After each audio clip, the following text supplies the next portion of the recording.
The glass shattered before Claire even understood what had happened. One moment she was carrying a tray of teacups across the market hall. The next her stepmother's hand had struck it from below, sending porcelain crashing across the stone floor in front of half the town.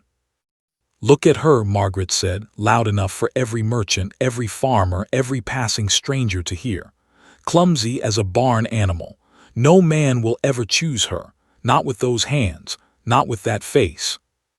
The crowd laughed, not everyone but enough. Claire knelt down and began picking up the broken pieces, one by one, careful not to cut her fingers on the sharp edges. She did not look up. She did not let her face move. Instead, she focused on the pattern painted along the rim of one unbroken cup, small blue flowers repeating in a perfect circle, and she counted them. 12. She counted them again. 12. This was how she survived these moments now. Not by crying, not by arguing, by finding something small enough to hold onto until the noise passed. Beatrice and Louisa, her stepsisters, stood a few feet away in their new silk dresses, arms crossed, faces arranged in matching expressions of amusement. They were used to this. They expected it, the way one expects the sun to rise.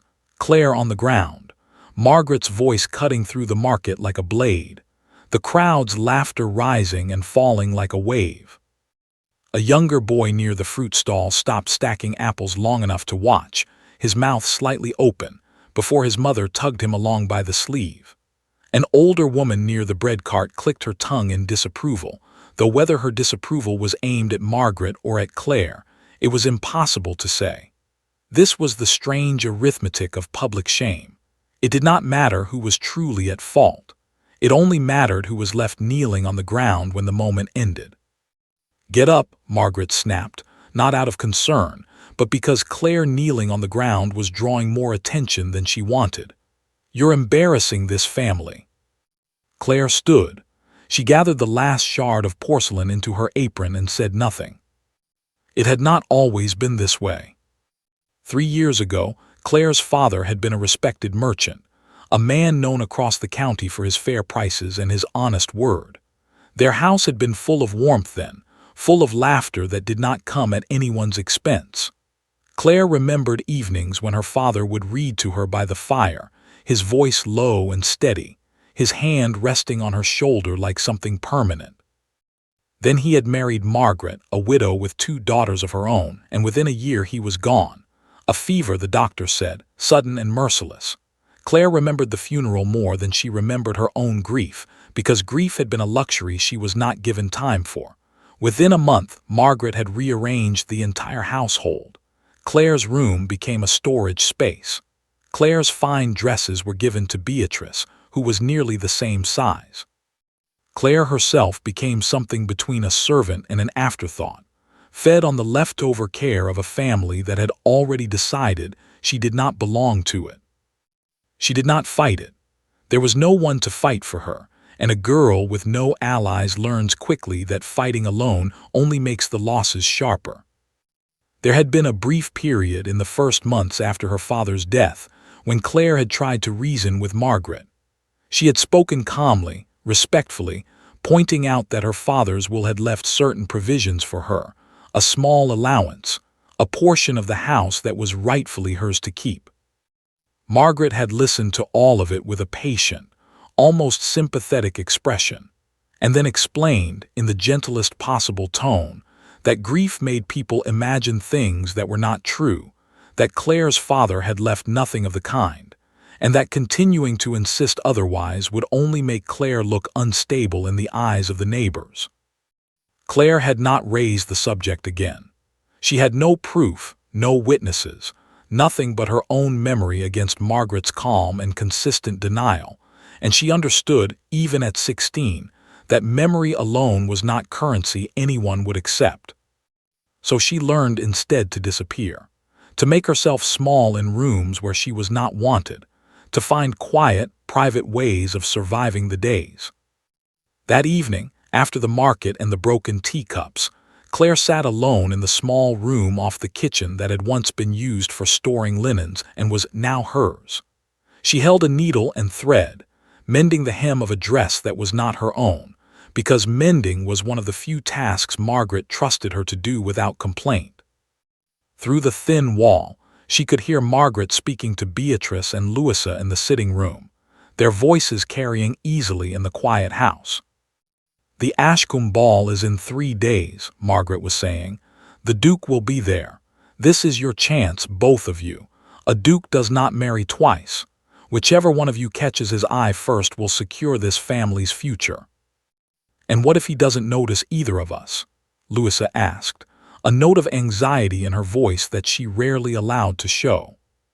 "He will notice you," Margaret said firmly. "You are beautiful, well-dressed, and well-mannered. There is nothing for him to overlook." Claire kept sewing. She did not need to hear more to understand her role in the coming days. She would help fit the dresses. She would style the hair. She would stand in the background, invisible, while her stepsisters competed for a man she would never be permitted to look at directly. She had long ago stopped imagining a different kind of life for herself. Hope, she had learned, was expensive, and she could not afford it. 2 days passed in a blur of preparation. The house buzzed with a nervous energy that Claire had never seen before, not even during her father's finest years of business success. Seamstresses came and went. Perfume bottles lined the vanity table like soldiers awaiting orders. Beatrice practiced her curtsy in front of the hall mirror until her knees ached, and Louisa rehearsed conversation topics as though preparing for a trial rather than a dance. Claire's role in all of this was simple and constant. She adjusted hems. She brushed out tangles. She fetched water, thread, ribbon, whatever was demanded of her in whatever tone it was demanded. She did not complain because complaining had never once changed her circumstances, only worsened them. On the morning of the ball, Margaret called Claire into the drawing room. "You will attend as well," Margaret said, not looking up from the letter she was writing. "Someone needs to carry the extra shawls and manage the refreshments table. You will wear the gray dress, nothing else." The gray dress was faded, plain, and 2 seasons out of fashion. Claire understood immediately what it meant. She was not being invited to the ball. She was being sent to work at it.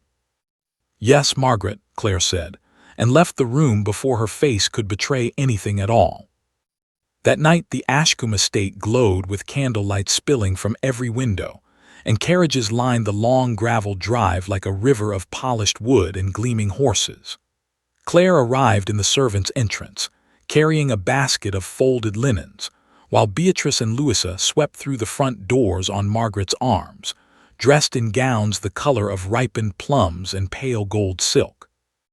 Inside, the ballroom was already alive with music and movement, dancers spinning beneath enormous chandeliers, the air thick with the scent of candle wax and perfume. Claire found her place near the refreshments table, a modest position along the far wall where she could see everything and be seen by no one who mattered. She watched Beatrice attempt to catch the eye of a young officer near the punch bowl. She watched Louisa laugh a little too loudly at a joke that was not particularly funny.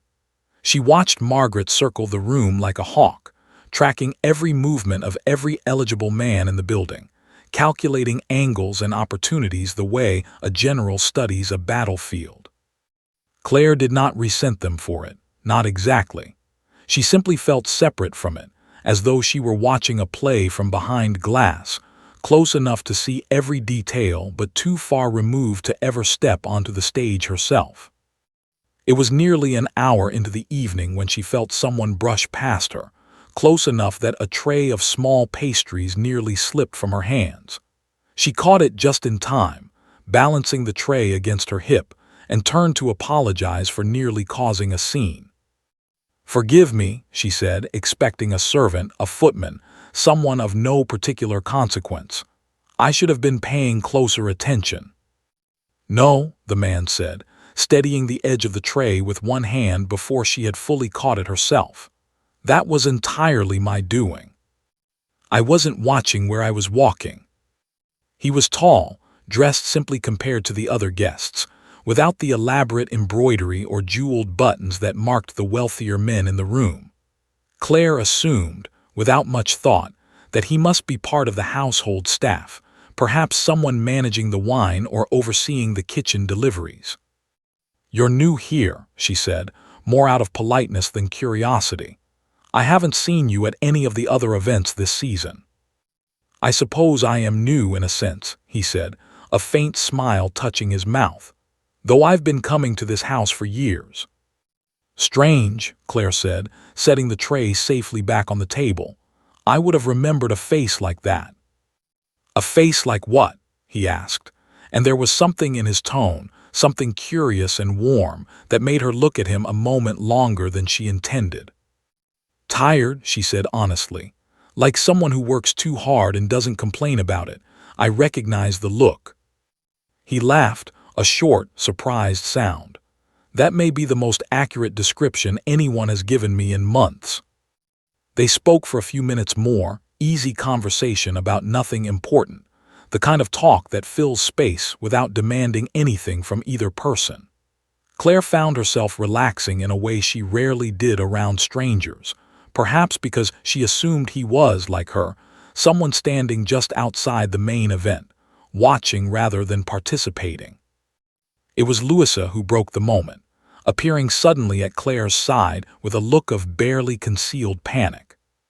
"Claire, I need more ribbon for my hair, it's coming loose, hurry," she said, then stopped entirely as her eyes landed on the man Claire had been speaking with. Louisa's face went through several rapid changes: confusion, recognition, and finally something close to horror. "Your Grace," Louisa said, dropping into a curtsy so sudden and deep that she nearly lost her balance. Claire felt the words land somewhere in her chest before her mind had fully processed them. "Your Grace." She looked at the man beside her, at his simple clothes and his tired, kind face, and understood all at once that she had spent the last several minutes speaking to Duke Nathaniel Ashcombe as though he were a stable hand. "I'm terribly sorry," Claire said quickly, dropping into a curtsy of her own, her face burning with an embarrassment she could not entirely name. "I didn't realize. I would never have spoken so freely if I had known." "Please," Nathaniel said, and there was something almost pained in the way he said it, as though her apology had disappointed him rather than pleased him. "Don't apologize for that. It was, without question, the most honest conversation I've had all evening." Louisa stared between them, clearly trying to determine whether this exchange helped or harmed her family's carefully constructed plans for the night. "Your Grace, may I introduce my sister Claire?" Louisa said quickly, recovering some of her composure, though the word sister came out slightly strained, as though it cost her something to say it. "We've already introduced ourselves," Nathaniel said, his eyes still on Claire, though not apparently with full information. "She works for our family," Louisa added, a small but deliberate correction, drawing an invisible but clear line between herself and Claire, "managing the household staff during events like this one." Nathaniel's expression did not change much, but Claire noticed something shift behind his eyes, a small recalibration, as though he were quietly filing away a piece of information he intended to think about later. "I see," he said simply. "Well, I hope the rest of your evening is a pleasant one for all of you." He gave a small bow, polite and formal, and moved back into the crowd, leaving Claire standing near the refreshments table with her heart beating strangely fast and her mind racing through the last 10 minutes, trying to understand exactly what had just happened, and exactly how much trouble it might cause her. Louisa did not wait long to deliver her verdict. "What were you thinking?" she hissed, once Nathaniel was far enough away not to hear. "Talking to him like that, like some sort of equal, do you have any idea what Mother will say if she finds out?" "I didn't know who he was," Claire said quietly. "I thought he was staff." "Well, he isn't," Louisa snapped. "He's the Duke, and he's the entire reason we're here tonight, and you've likely ruined everything by making a fool of yourself in front of him." Claire said nothing further. There was no version of this conversation that would end in her favor, and she had learned long ago which battles were worth fighting and which were not. For the rest of the evening she kept to her post near the refreshments table, refilling glasses, replacing empty trays, watching the dancers spin beneath the chandeliers with a detachment that felt, for the first time in a long while, slightly harder to maintain than usual. She told herself it did not matter. A duke's passing curiosity meant nothing. By tomorrow, he would have forgotten the servant girl who had spoken to him without knowing his title, and life would continue exactly as it had before. But once, near the end of the evening, as she carried a tray of empty glasses back toward the kitchen, she looked up and found Nathaniel watching her from across the room, not with the polite, distant expression he wore for the other guests, but with something quieter, more searching, an expression that made her look away first, her pulse quickening for reasons she did not fully understand and was not yet ready to examine. The carriage ride home was long and silent, broken only by Margaret's occasional sighs of disappointment as she reviewed the evening's events in her mind, cataloging every missed opportunity, every conversation that had not gone quite as planned. Claire sat pressed against the carriage door, the gray dress rough against her skin, staring out at the dark countryside passing by, and found herself thinking not about the ball, not about the dancing or the music or the chandeliers, but about a single, unremarkable moment near a table of pastries, when a stranger had told her that hers was the most honest conversation he'd had all evening. She did not know what to do with the feeling that thought produced in her. So, as she had learned to do with all things too large and too dangerous to hold directly, she set it aside, folded it small, and tucked it away where no one, not even herself, could reach it easily. But it did not stay folded for long. 3 days later, a letter arrived at the house, sealed with the Ashcombe crest, addressed not to Margaret and not to Beatrice or Louisa, but to Claire.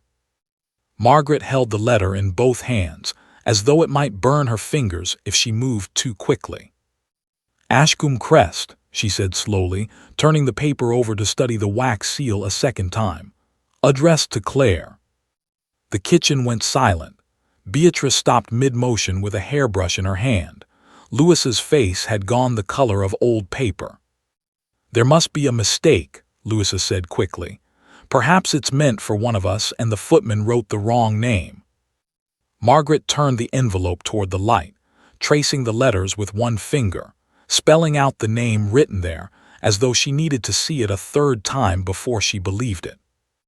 "It says Claire," Margaret said, and there was something new in her voice now, something that had never been there before when she spoke about her stepdaughter. Not affection, something closer to calculation. She held the letter out, and Claire took it with hands that were not entirely steady. "Open it," Margaret instructed, no longer bothering to disguise the fact that she intended to know every word written inside it. Claire broke the seal carefully, unfolded the thick paper, and read. The letter was short. It thanked her for the conversation at the ball, mentioned that Duke Nathaniel Ashcombe had rarely enjoyed an evening as much as he had enjoyed those few minutes near the refreshments table, and extended an invitation. There was a garden gathering being held at the Ashcombe estate the following week, a smaller and less formal event than the ball, meant for close acquaintances of the family. He hoped she would attend, not as staff, but as a guest. Claire read it twice before she trusted herself to speak. "It's an invitation," she said, "to a garden gathering next week." "An invitation," Margaret repeated, and something shifted behind her eyes, quick and sharp, like a merchant recalculating the value of goods he had previously dismissed as worthless. "For you." "I don't understand it either," Claire admitted honestly. "We only spoke for a few minutes." "It doesn't matter how long you spoke," Margaret said, setting down the teacup she had been holding with unusual care. "What matters is that a duke has taken an interest in this household, and we are not going to waste it." Claire felt something cold settle in her stomach. She recognized the tone.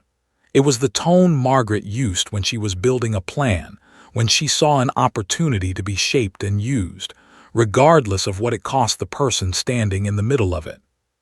"You will attend," Margaret continued, already moving toward the hallway, already speaking as though the matter were settled. "But you will not go alone. Beatrice and Louisa will accompany you, as is only proper. A young woman does not attend a gathering at a duke's estate without her family present." "Of course," Claire said quietly, though something in her chest had gone tight and uneasy, some instinct warning her that whatever Margaret was planning would not work in her favor, no matter how the plan was worded. The week that followed felt strange in a way Claire could not entirely name. For the first time since her father's death, she was the subject of the household's full attention, though the attention felt less like care and more like inspection. Margaret examined her posture at meals. Margaret commented on the state of her hands, her hair, the manner in which she spoke. It was not kindness. It was preparation, the way one prepares a horse before selling it, making sure every visible flaw was addressed before the buyer arrived to look. "You will wear the blue dress to the gathering," Margaret announced 3 days before the event, a dress that had belonged to Claire's mother, kept in storage since her father's remarriage, faded slightly with age but still elegant in its simple cut. "It will make you look presentable without drawing unnecessary attention." Claire understood the calculation immediately. Margaret did not want her to look forgettable. Forgettable would not serve the family's interests.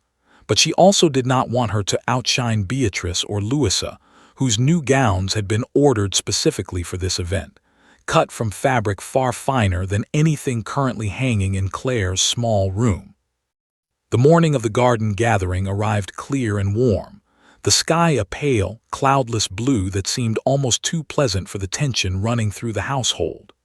Claire dressed in the faded blue gown, brushed out her hair until it fell smooth and dark down her back, and stood in front of the small, spotted mirror in her room, studying a version of herself she barely recognized. She did not look like a servant in this dress. She looked, for the first time in years, like someone who might once have belonged in a room full of silk and candlelight. The carriage ride to the Ashcombe estate was tense with unspoken expectations. Margaret spent most of it instructing Beatrice and Louisa on proper conduct, appropriate topics of conversation, the correct way to laugh at a joke without seeming too eager or too reserved. Claire sat quietly by the window, watching the countryside pass, and said nothing, because nothing she said would be considered relevant to the day's true purpose. The Ashcombe Gardens were smaller in scale than the ballroom had been, but no less beautiful. Rows of white roses lined stone pathways, and small tables draped in pale linen were arranged beneath the shade of old oak trees, where guests mingled with cups of tea and light conversation. It was, Claire thought, the kind of setting that belonged in a painting rather than in real life. Nathaniel found her within the first quarter hour, though he did not approach directly. Instead, Claire noticed him first from across the garden, deep in conversation with an older gentleman, and felt a strange, unfamiliar flutter of nerves when his eyes lifted briefly to find hers before returning to his conversation. It was nearly half an hour later, once introductions had been made and the initial formality of the gathering had softened, that Nathaniel finally crossed the garden toward her, ignoring Beatrice's carefully positioned laugh and Louisa's practiced smile, walking instead directly toward the quiet corner where Claire stood near a rosebush, half hidden from the main crowd. "You came," he said, and there was something genuinely pleased in his voice, something that did not match the careful, measured tone he had used with the other guests. "Your letter was very kind," Claire said. "I wasn't certain it was meant seriously." "Why wouldn't it be serious?" "Dukes don't usually write letters to servant girls," Claire said plainly, because pretending otherwise felt dishonest, and she had grown tired of pretending things that were not true, especially not ones they've only just discovered are servant girls. Nathaniel's expression grew thoughtful, and for a moment he said nothing at all, simply studying her the way one studies a puzzle that refuses to resolve itself easily. "May I tell you something honestly?" he said finally, and ask that you not think less of me for it. I don't know you well enough to think much of you at all, one way or another, Claire said, and he laughed, surprised again by the directness of her answer. Fair, he said. Very fair. Here it is, then. I have spent the better part of 3 years attending events exactly like this one. Balls, gatherings, dinners arranged by families hopping to secure a match. And in 3 years, I have had exactly one conversation that felt like speaking to an actual person rather than a performance. That conversation was with you, standing near a table of pastries, before either of us knew who the other one was. Claire felt heat rise in her face, not entirely from embarrassment. I didn't perform anything, she said. I simply didn't know I was supposed to. That's precisely my point, Nathaniel said. You didn't know, so you didn't. Everyone else in that room knew exactly who I was, and every single word they said to me was shaped by that knowledge. You were the only person who spoke to me as though I were simply a man standing near a pastry table who happened to be clumsy with his footing. Before Claire could respond, Margaret's voice cut across the garden, sharp and sweet in the particular way she used when trying to insert herself into a conversation she had not been invited to join. Your Grace, Margaret said, arriving with Beatrice close behind her, I hope my stepdaughter isn't boring you with household talk. She spends most of her days managing linens and menus, I'm afraid, not much practice with polite conversation. It was said lightly, almost playfully, the kind of comment designed to sound harmless to anyone who wasn't listening closely. But Claire heard the intention beneath it clearly enough. Margaret was reminding Nathaniel, gently but firmly, of exactly where Claire belonged in the household hierarchy, and exactly why he should redirect his attention towards someone more suitable. On the contrary, Nathaniel said, his tone cooling slightly as he turned toward Margaret, I find her conversation considerably more interesting than most I've had this season.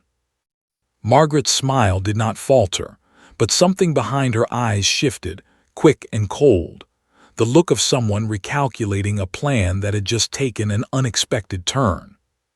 How generous of you to say so, Margaret replied smoothly. Beatrice, darling, why don't you show His Grace the new rose garden your family planted last spring? I understand it's quite remarkable. It was a clumsy attempt at redirection, and Claire could see, from the brief flicker of discomfort crossing Nathaniel's face, that he recognized it as such. But he was too well-mannered, or perhaps too careful, to refuse outright.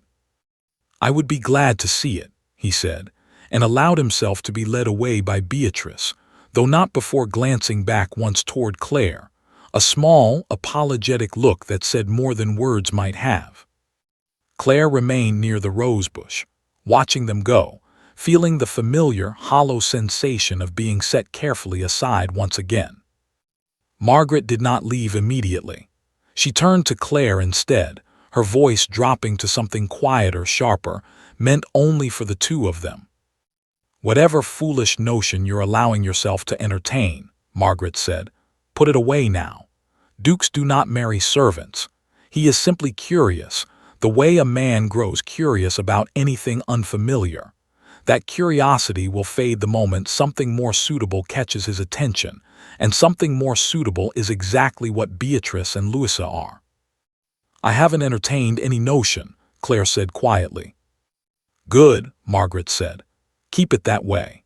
Because if you cause this family embarrassment by chasing something that was never meant for you, you will find your circumstances here considerably harder than they already are. It was not said as a threat exactly. Margaret rarely raised her voice or made her intentions obvious, but Claire understood the shape of the warning clearly enough, and felt the familiar tightening in her chest that came whenever Margaret reminded her, in whatever quiet way she chose, of exactly how precarious her place in the household truly was. The rest of the gathering passed slowly.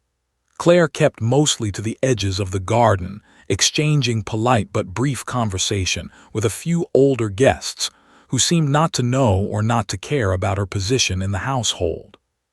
She watched from a careful distance, as Nathaniel moved through the crowd, spending time with Beatrice near the roses, later with Louisa near the tea tables, performing the expected courtesies of a man being introduced to eligible women, though something in his posture, in the careful politeness of his expressions, told Claire he was performing rather than truly engaging. It was nearly time to leave when he found her again, this time near the garden's edge, where a low stone wall separated the manicured grounds from the wilder countryside beyond. "I'm sorry about earlier," he said without preamble. "Your stepmother is quite skilled at redirection." "She's had practice," Claire said. "I imagine she has," Nathaniel said, and something in his tone made Claire glance up at him, surprised by the quiet understanding in his voice. "I noticed how she spoke about you, and I noticed how you didn't correct her." "There's no point correcting her," Claire said. "It only makes things worse afterward." Nathaniel was quiet for a moment, studying the stone wall beside them rather than looking directly at her, as though giving her space to speak without the pressure of his attention. "I don't know the full shape of your circumstances," he said carefully, "and I won't pretend to understand them from a handful of conversations, but I recognize the look of someone who has learned to make herself smaller than she actually is. I've seen it before, in different forms." Claire said nothing, because there was nothing safe to say, no way to respond honestly without revealing more than she had ever intended to reveal to anyone, let alone a duke she had known for less than 2 weeks. "I'd like to see you again," Nathaniel said finally. "Not at a ball, not at a gathering arranged for other purposes, simply as yourself without an audience deciding what that means." Claire looked at him for a long moment, weighing the offer against every instinct that told her hope was a luxury she could not afford, that whatever this was would end the moment reality reasserted itself, the moment he remembered exactly who she was and exactly who she was not. "I would like that," she said finally, surprising herself with how much she meant it. He smiled, brief but genuine, and for a moment the noise of the gathering behind them seemed to fade entirely, leaving only the quiet space between two people who had, against all reasonable expectation, found something honest in each other. The carriage ride home was even quieter than the ride there had been.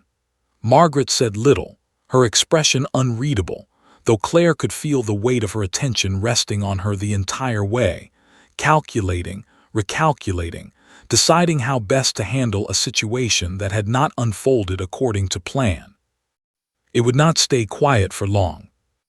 2 days after the garden gathering, Margaret called a meeting in the drawing room, the kind of meeting that was never announced as a meeting but always felt like one, with Beatrice and Louisa summoned from their rooms and made to sit stiffly on the small settee while Margaret paced in front of the fireplace.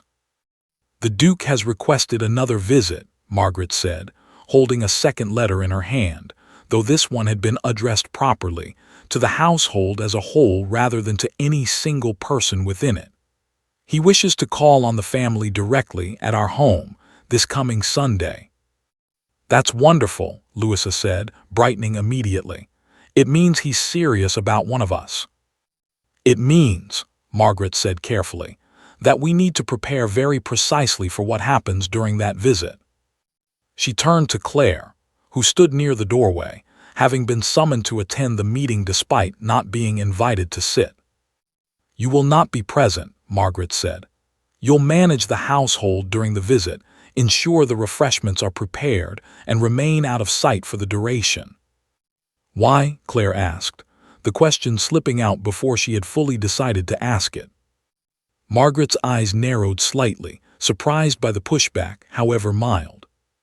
"Because," Margaret said, "a duke does not call on a household to spend an afternoon with the help. He is calling on this family, and this family consists of myself, Beatrice, and Louisa. You are welcome to remain here as long as you understand your place within it." Claire felt something small and sharp twist inside her chest, but she kept her face still, kept her hands folded in front of her, and said nothing further. There was no version of this argument she could win, not against Margaret's certainty, not in a house where her own name barely counted as belonging to the family that bore it. Sunday arrived gray and overcast, a light rain falling steadily against the windows since early morning. Claire spent the day exactly as instructed, managing the kitchen, preparing trays of tea and small cakes, remaining carefully out of view whenever footsteps approached the sitting room where Margaret had arranged for Nathaniel to be received. She heard fragments of conversation drifting through the walls as she worked, Margaret's voice smooth and practiced, Beatrice's laugh a touch too eager, Louis's questions carefully rehearsed to sound spontaneous.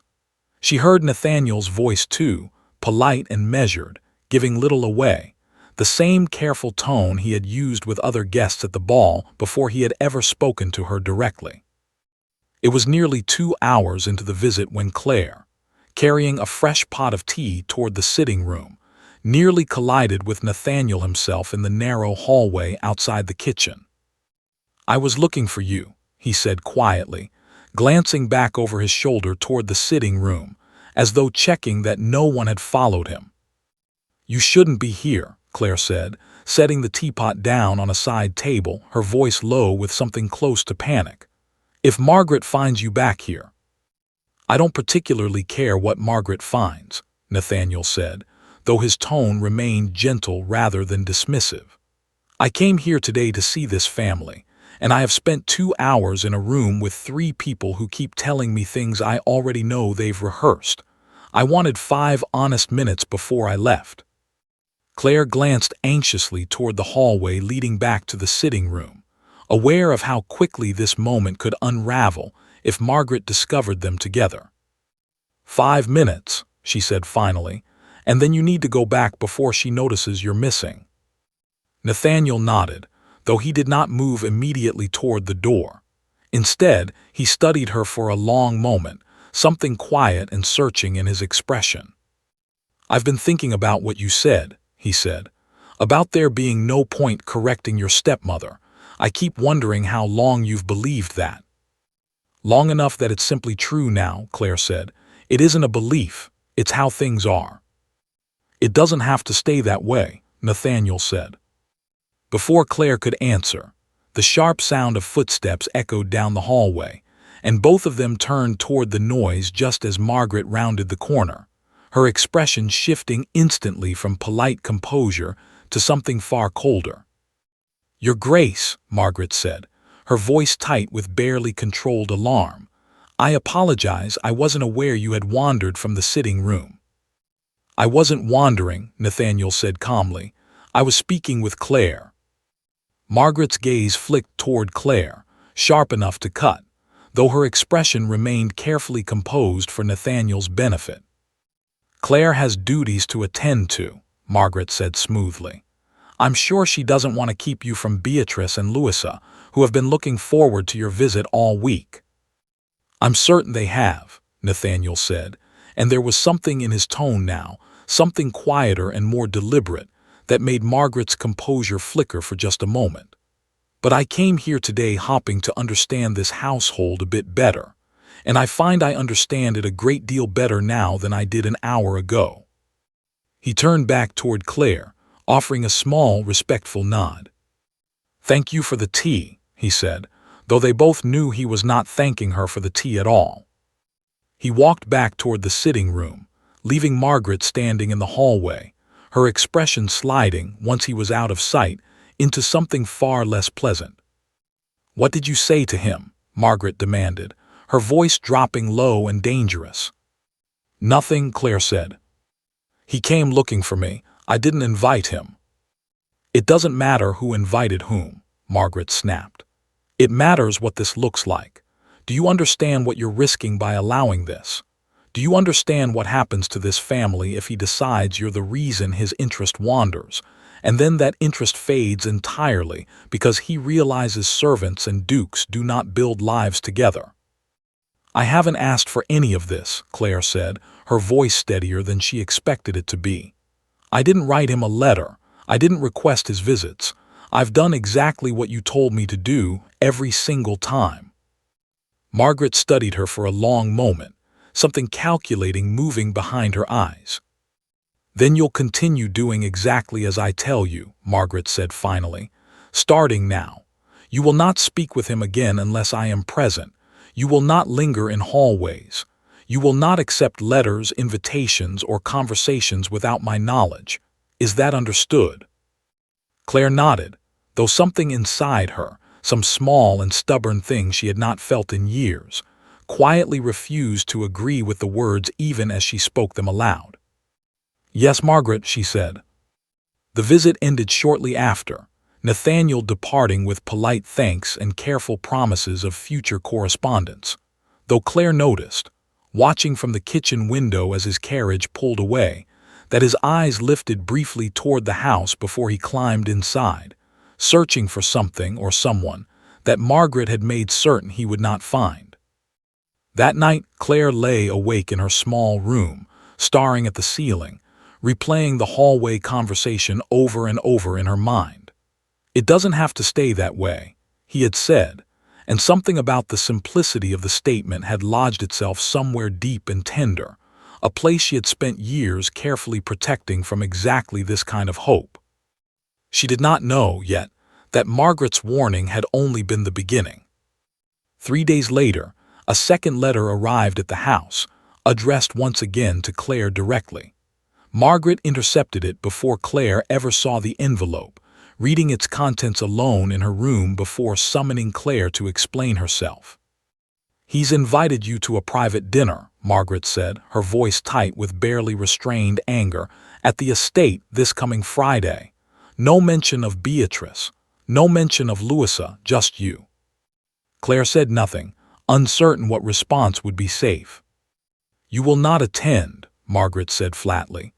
"I will write to him myself, explaining that you are unwell, that the household cannot spare you, whatever explanation seems most convincing. This ends now." "You can't simply decide that for me," Claire said, the words leaving her mouth before caution could stop them. Margaret's expression hardened into something Claire had rarely seen directed at her so openly. "I can and I will," Margaret said. "You live under this roof. You eat food this family provides. You wear clothes this family has given you out of charity, not obligation. Do not mistake a few kind words from a bored aristocrat for a change in your circumstances. Nothing has changed.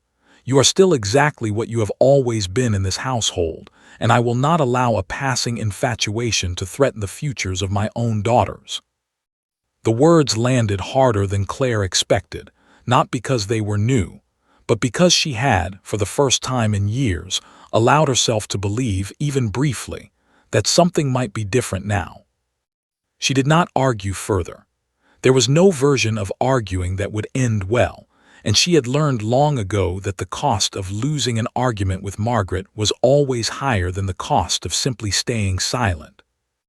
But that night, alone in her small room, Claire took out a piece of paper, the only paper she owned, and began writing a letter of her own, addressed to Nathaniel, explaining as gently as she could that she would not be able to attend the dinner, though she said nothing about why, unwilling to reveal the full shape of her circumstances to someone who still, despite everything, seemed to see her as more than what the rest of the world insisted she was.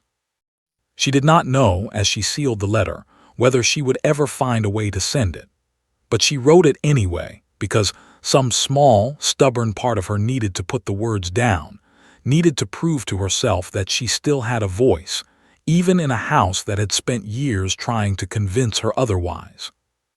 Outside her window, the rain had finally stopped, and a thin sliver of moonlight cut through the clouds, falling across the floor in a pale, silver line. Claire watched it for a long time before finally allowing herself to sleep, uncertain what the coming days would bring, but aware, for the first time in longer than she could remember, that something inside her had shifted, quietly but permanently, and would not easily shift back. The following morning, Claire rose before dawn, dressed quietly, and slipped down to the kitchen, hopping to find a way to send her letter before the household woke and Margaret's watchful presence made the errand impossible. She knew the miller's boy sometimes passed through the village on early deliveries, and he had, on occasion, carried small messages for households along his route in exchange for a coin or two.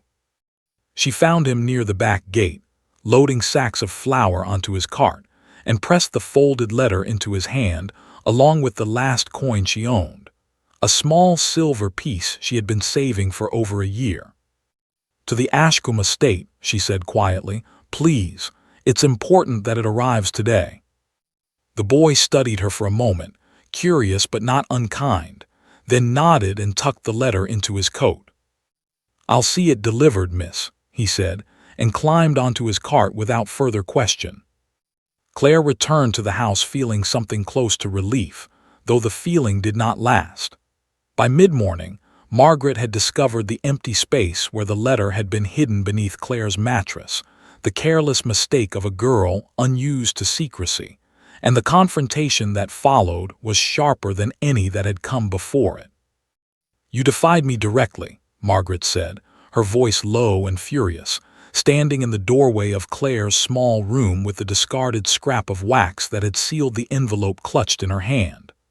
"After everything I explained to you, you went behind my back." "I only told him I couldn't attend," Claire said. "I didn't ask for anything. I didn't invite further correspondence." "That isn't the point," Margaret snapped. "The point is that you disobeyed me in my own house, under my own roof. Do you understand what could happen if word spreads that a servant girl is exchanging secret letters with a duke? Do you understand what that would do to this family's reputation, to Beatrice and Louis's prospects, because of your selfishness?" Claire wanted to point out that she had asked for none of this, that she had not sought out Nathaniel's attention, that she had spent years making herself as small and unremarkable as Margaret demanded, and that a single letter explaining her absence from a dinner hardly constituted the scandal Margaret was describing. But she recognized, from the particular tightness in Margaret's jaw, that no explanation would be accepted today, regardless of how reasonable it might sound. "I'm sorry," Claire said instead, because it was the only sentence that had any chance of ending the conversation quickly. "You will be confined to the house for the remainder of the week," Margaret said. "No market visits. No errands beyond the garden. If the Duke calls again, you will not be present under any circumstance. Is that understood?" "Yes, Margaret," Claire said quietly, and watched her stepmother leave the room, taking with her the last small freedoms Claire had managed to preserve for herself. The week that followed passed slowly, each day nearly identical to the one before it. Claire moved through her chores in near silence, watching the clock, watching the calendar, aware that Friday, the day of the private dinner she had already declined, was approaching regardless of whether she attended it or not. Beatrice and Louisa, sensing an opportunity in Claire's confinement, grew bolder in their treatment of her, small cruelties layered atop the larger ones Margaret had already established. Louisa borrowed Claire's only decent shawl without asking and returned it stained. Beatrice mocked the careful, quiet way Claire moved through the house, calling it mouse-like in front of the household staff, drawing laughter from those too afraid of Margaret's favor to object. Claire absorbed each small cruelty the way she had learned to absorb all the others, by focusing on something else entirely, the pattern of stitches in the mending she carried with her from room to room. The specific number of steps between the kitchen and the linen closet, anything small enough and precise enough to occupy the part of her mind that might otherwise have broken beneath the weight of it all. Friday evening arrived quietly, without announcement, without the fanfare Claire had half expected given everything Margaret had said about the danger of the situation. No carriage arrived at the house. No letter came demanding an explanation for her absence. The evening simply passed, ordinary and uneventful, and Claire found herself standing at her window afterward, watching the dark countryside beyond the glass, uncertain whether she felt relief or something closer to loss.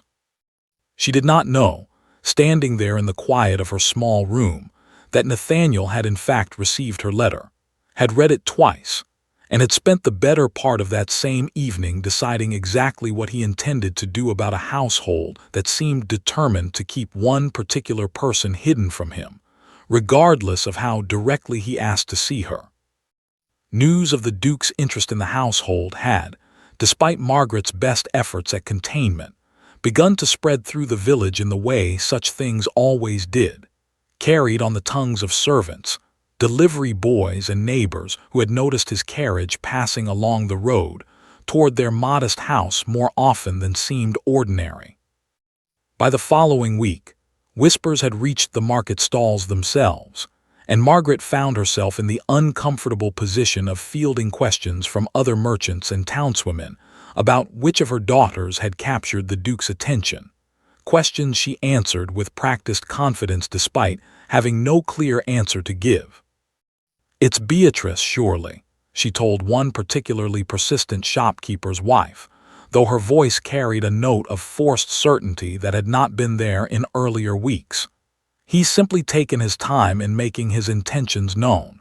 Men of his station move carefully." Claire heard about these conversations secondhand, from the household staff who found them amusing in a quiet, cautious way, careful never to voice their amusement where Margaret might hear it. She did not correct the rumors when she heard them repeated, because correcting them would have required explaining a truth Margaret had expressly forbidden her from acknowledging. It was nearly 2 weeks after the failed dinner invitation when the situation reached its breaking point.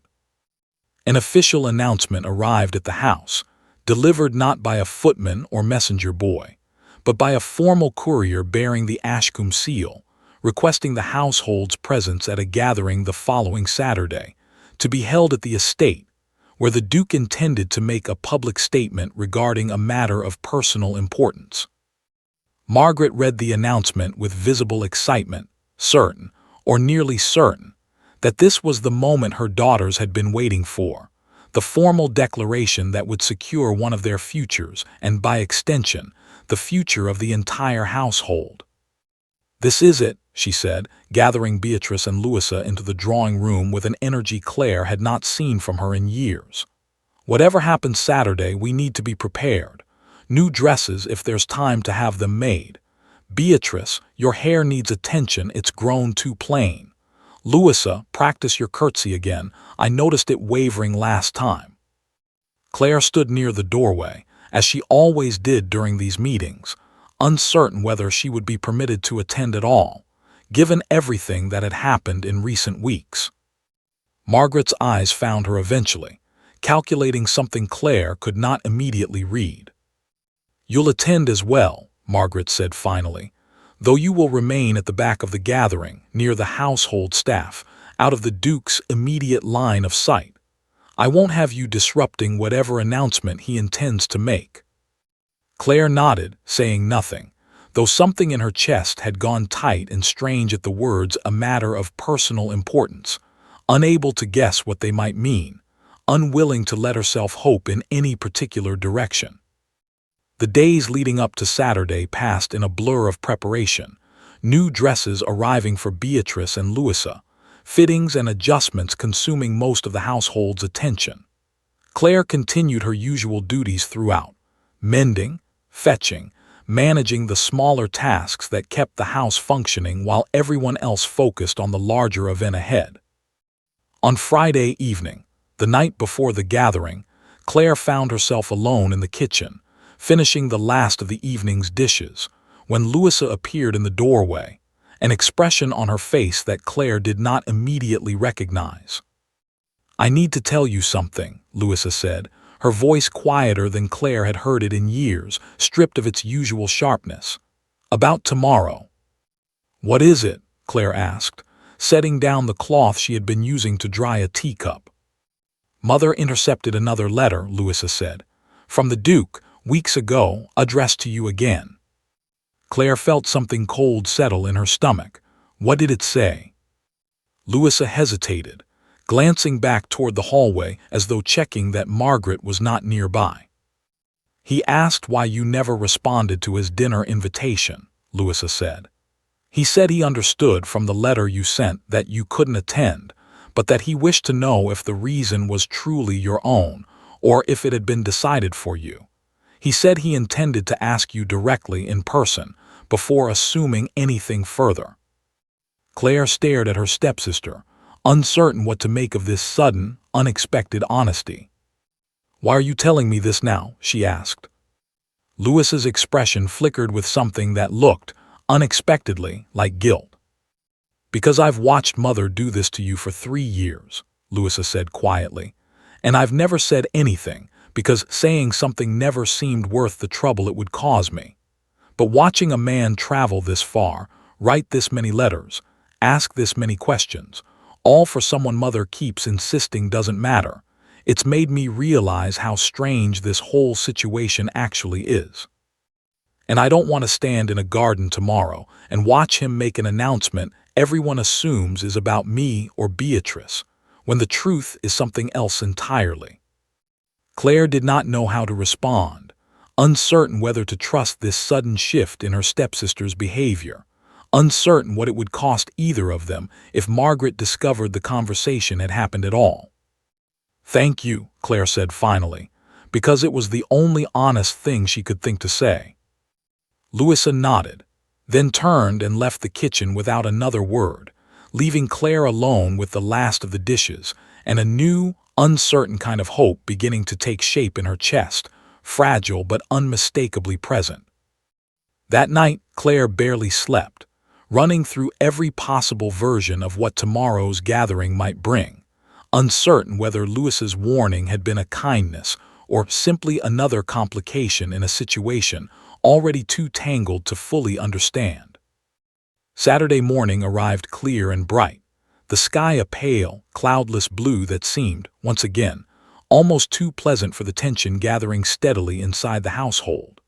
Margaret oversaw the final preparations with the focused intensity of a general on the eve of battle, adjusting the fit of Beatrice's gown, correcting the placement of Louis's hair ornaments, offering final instructions on posture and conversation that both young women had clearly heard dozens of times already.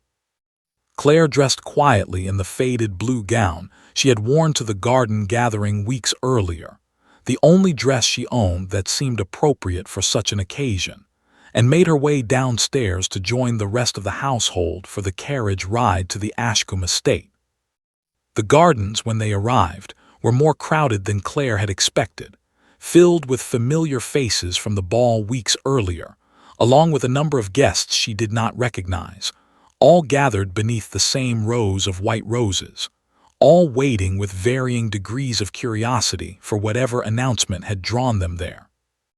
Margaret guided Beatrice and Louisa toward the front of the gathering, positioning them carefully near the small raised platform where Nathaniel would presumably stand to deliver his statement, while Claire, following instructions, made her way toward the back, near the household staff and the refreshments table, exactly where she had stood during the ball weeks before. She did not know, standing there amid the quiet hum of the gathering crowd, that everything was about to change. Before the gathering began in earnest, Margaret found a moment to pull Claire aside, away from the crowd. Her fingers closing around Claire's wrist with more force than was strictly necessary. "Whatever happens today," Margaret said quietly, her voice low enough that only Claire could hear it, "you will remain exactly where you are told to remain. If he says something foolish, something born of a passing fascination rather than good sense, you will not encourage it. You will not step forward. You will not draw attention to yourself in any way. Do you understand me?" "I understand," Claire said, though the words felt hollow even as she spoke them, some new and stubborn part of her quietly refusing to promise anything at all. Margaret studied her for a long moment, searching her face for some sign of defiance, then released her wrist and turned back toward the crowd, smoothing the front of her gown as she went, already rearranging her expression into the confident, composed mask she wore for public occasions. Claire remained near the refreshments table, her heart beating unevenly, watching the crowd settle into a loose semicircle around the small raised platform at the center of the garden. She recognized faces from the ball, families who had clearly come hopping to witness whatever announcement had drawn so much curiosity across the county, and she felt, standing among the household staff at the edges of the gathering, smaller and more invisible than she had in weeks. A soft murmur rippled through the crowd as Nathaniel appeared at the edge of the garden, dressed simply, as he had been at their first meeting, without the elaborate formality some might have expected from a man about to make an important public statement. He moved through the gathering slowly, exchanging brief greetings with familiar faces, his expression calm but unreadable, giving nothing away about what he intended to say. Claire watched him climb the few steps onto the small platform, watched him pause there for a moment, his eyes moving slowly across the assembled crowd, searching, though for what, or for whom, she did not yet allow herself to guess. The murmuring crowd fell quiet as Nathaniel raised a hand, a simple gesture that nonetheless commanded immediate attention from everyone gathered in the garden. "Thank you all for coming," he began, his voice carrying easily across the assembled guests. "I know there has been a great deal of speculation over the past several weeks about the purpose of today's gathering, and I don't intend to keep anyone in suspense longer than necessary." Margaret straightened visibly, her hand finding Beatrice's arm, then Louis's, a final adjustment of posture before the moment they had all been waiting for. "Several weeks ago," Nathaniel continued, "I attended a ball at my own estate, an event much like this one, filled with careful conversation and carefully managed introductions. And during that evening, I had the good fortune of speaking, entirely by accident, with someone who did not know who I was." A ripple of confusion passed through parts of the crowd, guests exchanging glances, uncertain where this story was heading. "It was, without exaggeration, the most honest conversation I had experienced in 3 years of similar gatherings," Nathaniel said. "Because for those few minutes I was not a title. I was not a prize to be won or a match to be secured. I was simply a man who had nearly knocked a tray from someone's hands, apologizing for his own clumsiness." Claire felt her breath catch somewhere in her chest, standing near the refreshments table at the back of the crowd, watching him speak with a growing, disbelieving certainty about where this story was going. "I have spent the weeks since that evening trying to understand why that single conversation affected me the way it did," Nathaniel continued, "and I've come to a fairly simple conclusion. I have spent my entire adult life surrounded by people who see my title before they see me, and I had, somewhere along the way, begun to believe that this was simply how things would always be, until I met someone who saw me first, and only discovered the title afterward, almost as an inconvenience." Margaret's face had gone pale, her hand tightening around Beatrice's arm hard enough that Beatrice winced slightly, though neither of them looked away from the platform. "I have written letters since then," Nathaniel said, "extending invitations that were, for reasons I did not fully understand until recently, consistently declined or redirected. I have visited a household hopping for honest conversation and found myself instead guided carefully away from the one person I had actually come to see." He paused, his eyes moving across the crowd, and Claire felt, rather than saw, the exact moment his gaze found her standing near the back, half hidden among the household staff. "I understand now why those redirections happened," Nathaniel said, his voice softer now, though it still carried clearly across the quiet garden. "And I understand that the person I am looking for has spent a great deal of her life being told by people who should have valued her that she is not worth choosing. I am here today to say, as plainly and as publicly as I know how, that this is not true and that I intend to prove it." He stepped down from the platform, and the crowd parted instinctively as he walked, not toward Beatrice, not toward Louisa, but directly toward the back of the gathering, toward the refreshments table where Claire stood, frozen, her heart hammering somewhere in her throat. "Claire," he said, stopping a few feet in front of her, his voice quiet now, meant only for her despite the hundreds of eyes watching the exchange. "I know this isn't fair to spring on you in front of an entire garden of strangers, but I've tried quieter ways and they haven't worked. So I'm asking you here in front of everyone because I want there to be no confusion afterward about what I'm asking or who I'm asking it of." Claire glanced past him, toward Margaret, whose face had shifted from pale shock into something closer to open panic, and toward Beatrice and Louisa, one frozen in stunned disbelief, the other watching with an expression that looked, unexpectedly, almost like relief. "I don't have anything to offer you that matches what you could have," Claire said quietly, aware of how many people were listening, aware that whatever she said next would be repeated across the county within days. "No fortune, no title, nothing but a faded dress and a family that has spent years telling me I am worth exactly nothing." "I'm not interested in what you can offer me," Nathaniel said. "I'm interested in who you are when you think no one important is watching. That is the only qualification that has ever mattered to me, and it is the only one you have already met, several times over, without even trying." The garden had gone entirely silent now, the only sound the faint rustle of wind through the rose bushes, every guest holding their breath, waiting.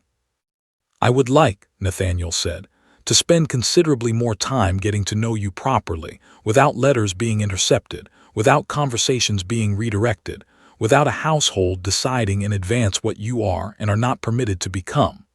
I cannot promise you an easy life, because life alongside me will never be simple. But I can promise you it will be honest, in exactly the way our first conversation was honest, for as long as you are willing to have it."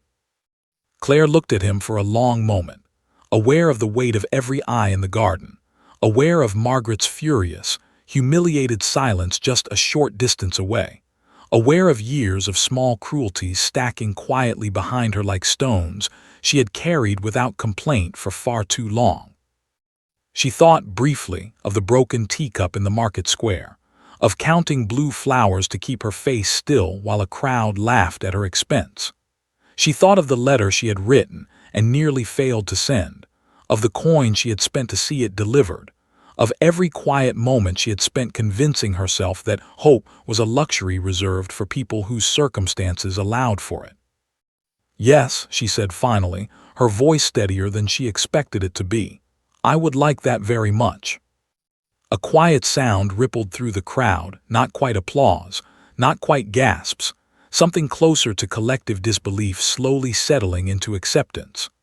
Margaret stood frozen near the platform, her carefully constructed plans dissolving in front of an audience too large to control or redirect, her mouth opening slightly as though to object, though no words came. It was Louisa, unexpectedly, who broke the silence first, stepping forward with an expression that carried none of her earlier sharpness. "Congratulations," she said, quietly but clearly enough for those nearby to hear, and though the word cost her something visible in her expression, she meant it. In whatever way, she was capable of meaning such things. Beatrice said nothing, her face carefully arranged into practiced neutrality, though her eyes carried a flicker of something that might, with enough time, eventually soften into genuine acceptance. Margaret found her voice eventually, though it emerged thin and strained, stripped of its usual confident authority. "This is highly irregular," she managed. "A public declaration without proper courtship, without the family's formal blessing." "I have great respect for tradition," Nathaniel said, turning toward her with polite but unmistakable firmness, "but I have equally great respect for honesty, and I have found very little of it in this household beyond what Claire herself has offered me. I would ask that going forward, any correspondence intended for her reaches her directly, without interference. I trust that will not be a difficult arrangement to honor." Margaret's mouth pressed into a thin, furious line, but she said nothing further, understanding, perhaps for the first time, that the balance of power within her own household had shifted permanently, and that continuing to fight against it in front of this particular audience would only cost her more than she had already lost. The weeks that followed unfolded quickly, almost dizzyingly so, compared to the slow, careful years that had preceded them. Nathaniel called on Claire properly now, with full transparency, their conversations no longer confined to hurried hallway exchanges or intercepted letters. Claire found herself, for the first time since her father's death, treated not as an afterthought within her own household, but as someone whose presence genuinely mattered, whose opinions were sought rather than dismissed. Margaret's authority over her diminished slowly but unmistakably, not through any dramatic confrontation, but through the simple, steady accumulation of small moments in which Claire was no longer required to disappear. She was invited now to family gatherings she would once have been sent away from. She was consulted on decisions she would once have had no voice in. The change did not erase the years that had come before it, and Claire suspected it never entirely would, but it created space, finally, for something other than survival. On a clear autumn afternoon, months after that first accidental collision near a table of pastries, Claire stood once again in the Ashcombe Gardens. Though this time the roses had begun to fade with the changing season, replaced by the deeper golds and reds of autumn leaves scattered across the stone pathways. Nathaniel found her there, as he often did now, without ceremony or announcement, simply appearing at her side the way any two people who had chosen each other honestly might. "Do you remember," he said, "what you told me that very first evening about recognizing a tired face?" "I remember," Claire said, smiling slightly at the memory. "I've been thinking about it since," Nathaniel said. "About how strange it was that the first thing anyone had noticed about me in years wasn't my title or my estate or my prospects, but simply that I looked tired, like someone who worked too hard and didn't complain about it." "You did look tired," Claire said. "You still do sometimes." "I do," he admitted, laughing quietly, "though somewhat less than I used to." Claire reached down and picked up a single fallen leaf from the path beside them, turning it slowly between her fingers, studying the fine, branching veins spread across its surface, the same quiet habit she had carried with her through years of counting small things to keep herself steady. She did not need to count anything now, not really. But she kept the leaf anyway, tucking it carefully into the pocket of her dress, a small, private reminder of everything she had carried and everything she had, against every discouraging voice in her life, finally allowed herself to become. Somewhere behind them, in the fading afternoon light, the last of the season's roses continued to bloom quietly along the garden wall, indifferent to titles, to gossip, to the careful calculations of people who had once believed a girl in a faded dress would never be worth choosing. They had been wrong, and Claire, walking slowly beside Nathaniel through the golden autumn garden, no longer needed anyone's permission to know it.